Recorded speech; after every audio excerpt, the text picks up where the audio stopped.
friends, and welcome to our story time.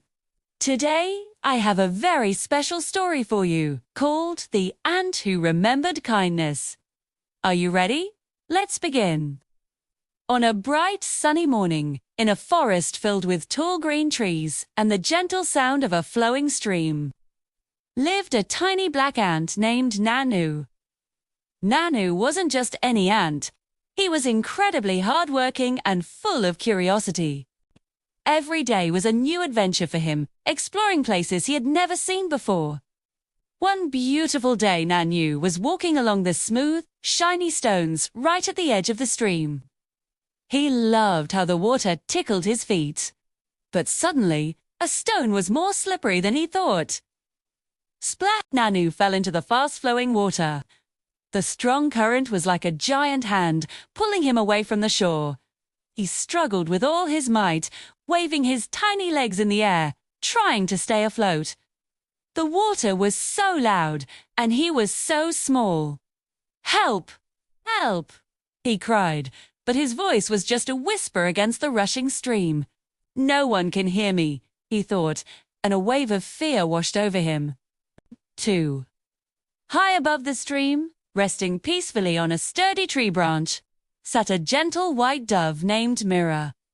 Her feathers were as white as a cloud, and she had the kindest eyes. As she preened her wings, she happened to look down and noticed a tiny black dot struggling in the water. It was Nanu. She saw how much trouble he was in. Without a second thought, Mira knew she had to help. She carefully plucked a broad, green leaf from the branch with her beak. She flew a little closer to the stream and gently dropped the leaf right into the water. The leaf floated like a little green boat, drifting straight toward the desperate ant. Nanu saw the leaf coming closer. It was his only hope. With the last bit of his strength, he kicked his legs and reached out. Finally, he managed to grab onto the edge and pull himself up onto the leafy raft.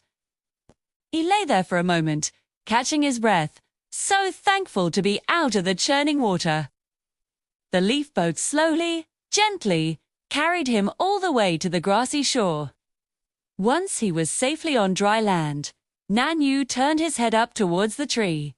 He saw the beautiful white dove looking down at him. He bowed, his tiny head as low as he could.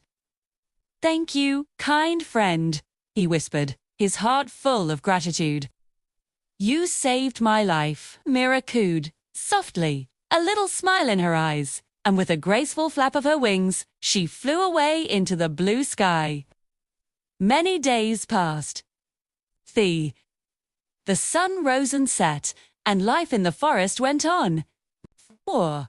One afternoon, Nanu was busy collecting tiny seeds near a thick patch of bushes. It was hard work, but he was happy. As he was about to pick up a particularly plump seed, he saw something that made him freeze. A hunter was sneaking through the trees. He moved so quietly, trying not to make a sound. In his hands, he held a large tangled net.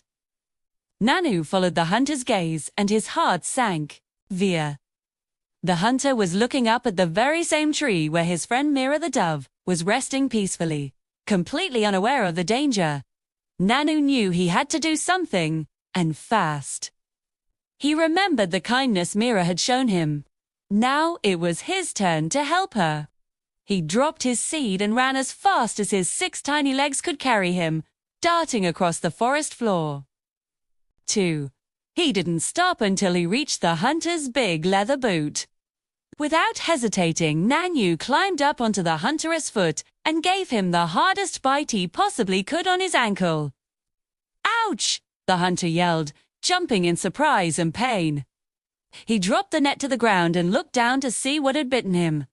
The sudden shout and commotion woke Mira up. She fluttered her wings, startled. Seeing the hunter and the fallen net, she instantly understood she had been in great danger. With a powerful beat of her wings, she soared high, high into the safety of the sky. From high above, Mira looked down. She saw the hunter rubbing his ankle, and then she saw a tiny black ant on the ground, waving his antennae happily up at her. She knew right away it was Nanu. She understood what he had done. She had returned the favor. Her small act of kindness had come back to save her.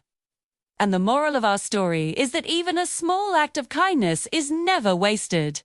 It can be as simple as dropping a leaf to someone in need. Because good deeds have a wonderful way of coming back to you when you least expect it.